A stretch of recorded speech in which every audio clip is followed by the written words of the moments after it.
सध्या प्रयागराजमध्ये महाकुंभमेळा सुरू असून भाविक गंगेमध्ये पवित्र स्नान करतायत।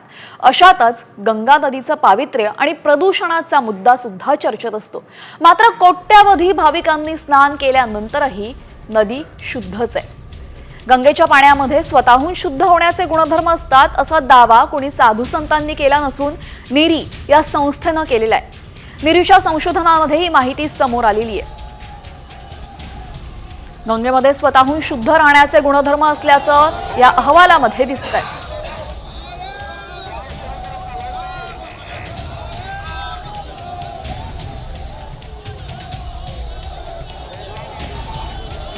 गंगेचं पाणी दूषित होत असलं तरी त्यामध्ये अशा पद्धतीची क्षमता आहे की ते स्वतःचं दूषित जे आहे अशुद्धपणा जो आहे ते शुद्ध करण्याची ताकद गंगेच्या पाण्यामध्ये आहे। डॉक्टर खैरनार सर आहे, कृष्णनाथ खैरनार, त्यांच्याशी आपण खरं तर बातचीत करणार आहोत। सर, काय सांगार, गंगेचं पाणी हे दूषित झालं तरी स्वतः ते अशुद्धपणा घालून शुद्ध होऊ शकतं, काय गुणवत्ता आहे? पहला भाग है गंगा जी का, गोमुख से लेके हरिद्वार तक।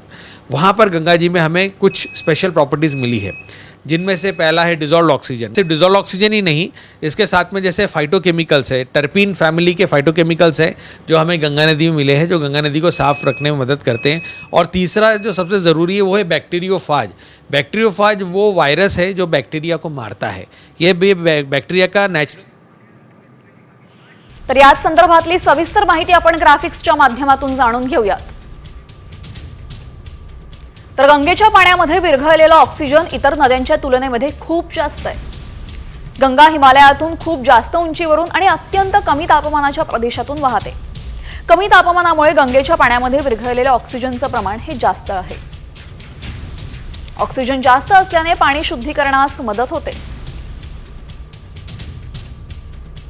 गंगा किनाऱ्यावरील झाडझुडपांमुळे मोठ्या प्रमाणात टर्पिनन्स उत्सर्जित होतं।